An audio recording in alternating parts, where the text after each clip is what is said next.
안녕하세요. 구독자 여러분 반갑습니다. 주식톡입니다. 두산중공업 전일 급락을 한 이후에 초반부터 오늘은 반등을 해주나 싶었으나 마감은 보합권에서 큰 움직임은 없었습니다. 그래도 오늘 같은 장세에서 빠지지 않고 플러스를 유지했다. 나름 잘 버텼다고 생각을 해주시면 되겠습니다. 중요한 실적 공시가 있는 날이었는데 장중에는 나와주지 않았고 실적에 대한 반응, 다음 주까지 흐름을 지켜봐야겠습니다. 금일 영상에서는 두중 리뷰와 실적에 대해서 체크를 해보고 다음 주 주가 방향에 대해서도 이야기해 보도록 하겠습니다. 주말 동안에는 주식 생각 잠시 접으시고 부담감 내려놓으시면 좋겠습니다. 어차피 갈 놈은 가줄 겁니다. 저는 최소 내년 대선 상황에 따라서는 1년 이상 더 지켜볼 예정입니다. 구독과 좋아요는 큰 힘이 됩니다. 소통하는 방송인 만큼 지금처럼 댓글도 많이 남겨주시면 감사하겠습니다. 제 채널은 유한타증권사와 제휴를 맺고 있습니다. 현재 유한타로 거래를 하시거나 앞으로 사용할 의사가 있으신 분들은 지속적으로 무료방에서 도움을 드리고 있습니다. 다른 증권사 사용하시는 분들도 문의가 많이 오는데 유한타 사용하면 계속 무료다 보니 갈아타시는 분들도 많습니다.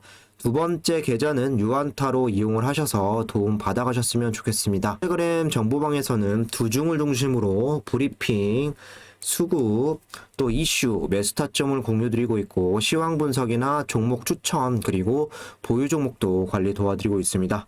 금일도 상당히 난해하고 까다로운 시장 계속 연속이 되었고 혼자 고민하시는 것보다는 옆에서 조언을 받거나 조력자가 있으면 더 좋다고 생각을 합니다.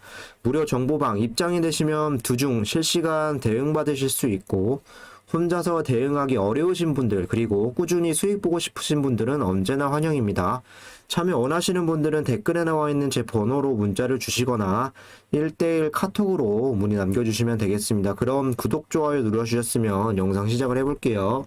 제가 오늘 시초에 무료방에서 말씀을 드린 게 있습니다. 장 출발은 무난하게 흘러가고 있으나 시장의 수급이 받쳐주지 않는다면 반쪽짜리 반등일 수도 있다라고 언급을 드렸는데 이렇게 끝까지 외인과 기관이 더 크게 나갈진 몰랐습니다. 전체적인 오늘 시장의 흐름 그림으로 좀 그려본다면 이런 모양새가 되겠죠. 초반에 이렇게 반짝 시세를 보여준 이후에 하방으로 계속되는 움직임 이후 바닥권에서 지루한 흐름을 보내다가 막판에 더 땅굴을 파고 내려갔습니다. 양 지수 다 비슷하게 흘러갔던 모습인데요. 코스피는 결국 3000포인트를 이탈했고 코스닥은 1000포인트를 이탈을 하게 되면서 10월의 마지막 장까지 호락호락하지는 않았습니다. 지수 엉망에 또 수급도 받쳐주지 않았기 때문에 대부분 종목들 초반에 오름세를 보였던 종목들도 막판에는 윗꼬리가 많이 달리는 흐름을 경험했을 겁니다. 코스피 개인은 무려 1조 2천억을 담았고 외인은 8천억, 기관은 4,700억 매도, 코스닥은 외인이 340억 순매수, 기관이 한 120억 정도 순매도가 되었죠. 원달러 환율은 다시 1170원까지 올라온 모습입니다.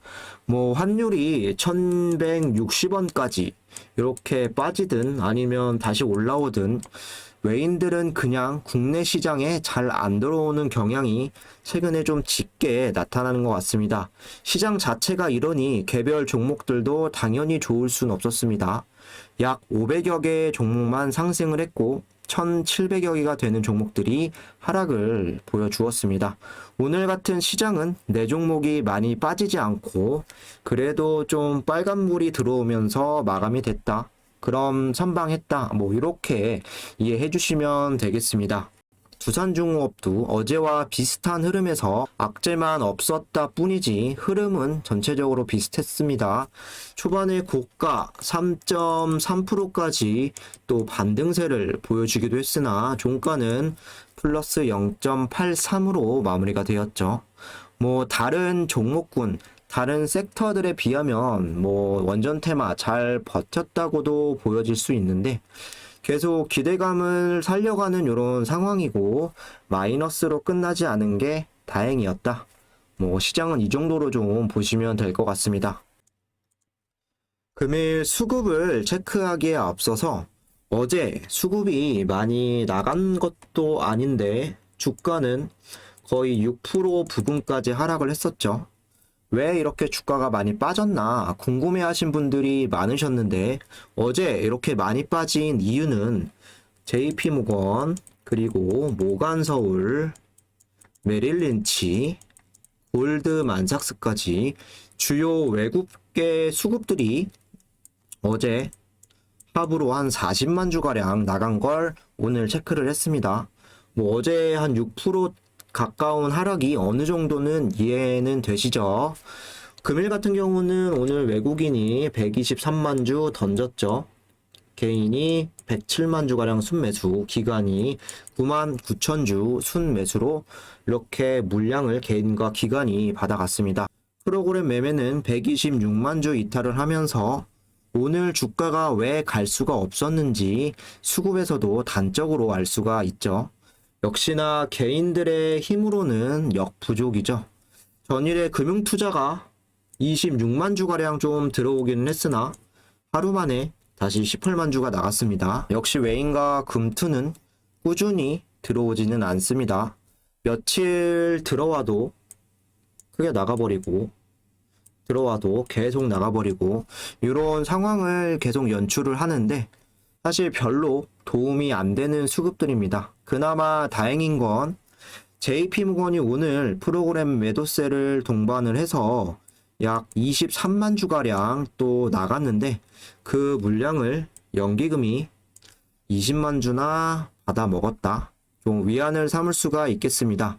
외인들은 최근에 꾸준하게 매도세로 이렇게 유지를 하는 반면에 기관 같은 경우는 계속해서 사들이고 있죠. 그 중에서도 연기금 8월 중순부터 계속 모아왔다 말씀을 드렸지만 13일 급등이 시작됐던 요 흐름 60만 주, 30만 주, 40만 주, 그리고 최근에는 20만 주, 45만 주, 20만 주, 오늘 20만 주까지 급격하게 물량을 늘리면서 계속해서 물량을 늘려나가고 있다. 주가가 크게 떨어지지 않는 이런 이유이기도 하고 이번 상승 흐름 이끄는 주체이기도 했습니다. 물론 기타 법인 같은 경우도 꾸준히 들어오면서 힘이 되어주고 있는데 연기금에서도 두중이 앞으로 기대가 되기 때문에 꾸준히 모아간다 라고 볼 수가 있겠습니다. 연기금이나 기관에서 좀 많이 힘을 내줘야 하고 외인들만 좀 단타 말고 정신을 좀 차린다면 그래도 좀 꾸준히 주가는 올릴 수 있지 않을까 저는 생각을 하고요. 공매 비율 같은 경우는 오늘 7%까지 상승을 하면서 또 외인, 금투 프로그램을 동반해서 공매도가 다시 늘어난 모습입니다. 수량 같은 경우는 한 70만 주로 해서 전일보다 한 5만 주가량 크게 늘어난 비율은 아니겠으나 어제와 다르게 오늘은 공매 영향이 주가를 못 가게 한 이유도 찾아볼 수 있습니다. 대차 잔고 금액 같은 경우는 주가가 상승하기 시작한 13일부터 이렇게 4,300억에서 5천억대로 늘어나더니 현재는 7천억대 이상으로 점프가 되었고 잔고 수량 같은 경우도 2,300만 주에서 또 2,500만 주 어제 기준 3천만 주까지 증가를 했습니다. 쇼 커버링 현상으로 갑자기 늘어난 것으로 예상이 되지만 이 잔고 금액과 잔고 수량 빨리 줄여 나가는 게 필요하고 그리고 상환도 좀 많이 되어야겠죠. 그럼 오늘 핵심적으로 말씀드리고 싶었던 부분에 대해서 이야기 드릴게요. 중요했었던 3분기 실적이 나왔습니다. 자세히 여기를 좀 보시면 네모칸 친 곳을 중점적으로 보시면 되겠습니다. 매출액은 3조 4천억으로 지난 분기 2조 9천억보다는 한 5천억에서 한 6천억 정도 상승을 했습니다. 그러면서 약 19% 상승을 했고 전년 동기 대비로 했을 때는 22% 플러스가 되었죠. 영업이익 2,430억으로 지난 분기 2,540억 수준보다 약 100억 정도 좀 떨어졌습니다. 4% 정도 하락, 전년 동기 대비했을 때는 127% 상승세를 보여주었죠. 가장 중요한 당기순이익 1125억으로 지난 분기 2020억에서 약 900억 정도 이렇게 하회를 했습니다. 약 44% 이렇게 좀 하락이 되었고, 뭐 당연히 전년 동기에 비해서는 흑자 전환에 플러스 239% 이상 또 상승을 했다 이렇게 나와 있습니다. 그리고 밑에 보시면 지배기업 관련 이런 내용들이 있는데, 이 부분은 종속회사들의 실적에서 포함된 부분입니다. 지난 분기 한 820억 수준에서 이번 분기 1320억으로 좀 상승을 했죠. 종속회사들의 3분기 실적이 그래도 대체적으로 좋았다 라고 의미를 해석을 해볼 수가 있고, 또한 여기 보시면 전년 동기 대비 대부분 상승을 하거나 흑자 전환을 했습니다. 뭐 작년 4분기 거를 보시면 영업이익이 600억에 당기순이익이 1300억 적자입니다. 이 부분을 봤을 때도 당연히 흑자 전환하고 플러스 될 수밖에 없겠죠. 올해 1분기부터 이렇게 영업이익과 그리고 당기순이익이 또 턴어라운드가 진행이 되고 있기 때문에 이 부분은 당연한 수치가 되겠습니다.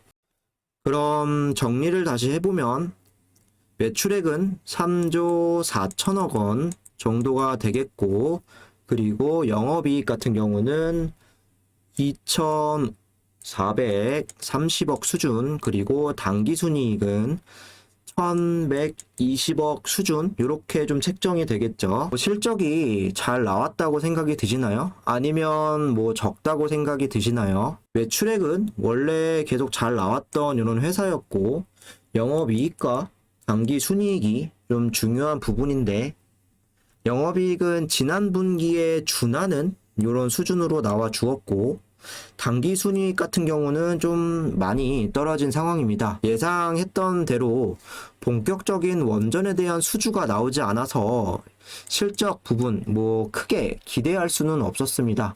그리 좋은 실적이라고 볼 수는 없을 것 같습니다. 하지만 그중 그동안 뭐 매출액만 나오는 허울뿐인 회사였고, 올 1분기부터 영업이익이나 당기순이익이 이렇게 턴어라운드가 되는 시점인데, 사실 실적으로 가는 회사는 아니었고, 만원에서 3만원대 그리고 다시 떨어져서 2만원대로 만든 이유는 실적적인 부분이 아니라 기대감, 이런 부분들이 더 많이 붙어 있었던 이런 종목이죠. 뭐 순이익적인 부분은 약간 실망스럽지만 연말부터 본격적으로 나올 수 있는 뭐 대형 원전 수주라던가 SMR, 또 유스케일 파워, 웨스팅하우스, 엑스에너지 등등 이런 수주들을 기다려봐야겠습니다. 연말과 내년부터 실적으로 더 중요할 수 있는 부분이고, 4분기 실적이 잘 나올 수 있게 지금 진행하고 있는 사업들을 잘 가져놓거나 기반을 잘 잡아가야 한다라고 말씀을 드렸습니다. 그럼 앞으로 좀 기대해 볼 수 있는 건, 현재 문재인 대통령이 이탈리아에 도착을 했죠. 그러면서 체코, 슬로바키아, 폴란드, 헝가리 차례대로 방문을 합니다. 원전을 세일주할 수 있는 절호의 기회가 될 수 있겠습니다. 또한 11월 중순에는 UN 기후협약이 예정되어 있습니다. 거기서 온실가스에 대한 배출이라던가 뭐 탄소 중립, 감축, 그리고 석탄 줄이기, 친환경 에너지 쪽 원전을 신재생 에너지로 포함을 시킬지 이런 내용들이 나와줄 것이고, 그리고 한수원이 폴란드 원전 필수 전략으로 팀 코리아와 함께 현지 70개 기업과 또 긴밀한 원전의 건설 파트너로 초대를 하게 되면서 내년 입찰을 하는 이런 부분에 꼭 들기 위한 노력들을 진행하고 있습니다. 실적은 조금 뭐 덜 나왔겠지만 지금과 똑같이 기대감을 살려나가시면 되겠습니다.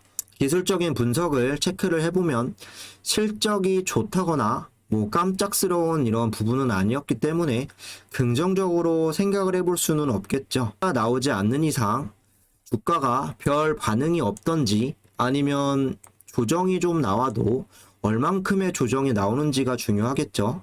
시간의 흐름이 0.2% 정도 이렇게 상승을 하고 실적에는 동요되는 분위기가 아니기 때문에 뭐 사실 크게 빠질까 싶기도 합니다.